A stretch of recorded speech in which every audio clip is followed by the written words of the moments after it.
선거 직전에 다리가 골절이 됐었는데 제때 치료를 받지 못해서 진작에 목발을 뗐어야 됐었는데 그러지를 못했습니다. 그래서 염치불구하고 지난 한 주 동안에는 치료와 회복에 집중을 해서 지금은 목발도 떼고 또 압박붕대도 풀게 됐습니다.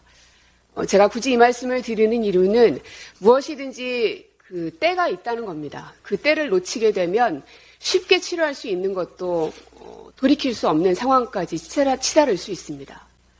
지금 현재 대한민국의 상황이 그리고 총선 결과에서 국민들의 심판이 그러했다고 생각합니다.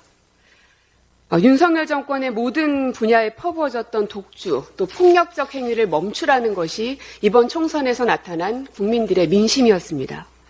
하지만 여전히 뉴스에서는 한동훈 위원장이 대통령과 밥을 먹었느냐가 이슈고 사라졌던 김건희 여사가 다시 나타났다는 게 이슈입니다. 국민들은 애써 지은 농산물을 포기해가면서 밭을 갈아엎는 심정으로 심판을 했지만 윤석열 대통령은 무엇 하나 달라지지 않은 것 같아서 절망스럽습니다. 전세 사기 피해자가 15,000명을 넘어섰고 정부는 이들의 거주 불안 문제를 해소하기 위해서 전세 사기 피해자도 LH 매입 임대주택 공급 대상에 포함했지만 현재까지 이를 통해 지원받은 세대는 단 한 세대에 불과하다고 합니다. 그리고 사회초년생과 경제 허리층인 15에서 29세 취업자 수는 386만 6천 명으로 전년 대비 8만 2천 명 줄어든 것으로 나타났습니다.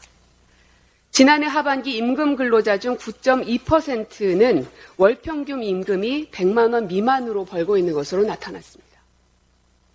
전년 동기 대비 5만 명 증가한 규모입니다. 즉, 청년 취업은 여전히 어렵고 최저소득 비중은 늘고 있는 겁니다. 이렇게 어려워진 경제를 살리기 위해선 할 수 있는 모든 방법을 제시해야 합니다. 대통령의 독단과 독주가 경제의 실패를 만들지 않았습니까? 그렇기 때문에 제1야당 대표와의 만남에서 어떤 의제를 설정하느냐는 무척이나 중요합니다. 그냥 단순하게 만나서 차 한잔 마시고 얘기 한 자락 나누는 자리가 아니지 않습니까?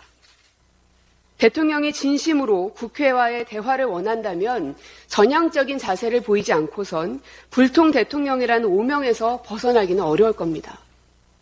여야정 상설협의체를 구성해서라도 정례적인 대화의 창구를 만들고 경제와 안보에 있어서는 초당적인 결단이 이루어지도록 대통령도 적극적으로 나서야 합니다. 해병대원 사망사건과 관련해서 대통령의 최측근인 이시원 비서관의 연루 의혹이 밝혀지고 있습니다. 이런 상황에서 특검 말고 무슨 수가 있겠습니까?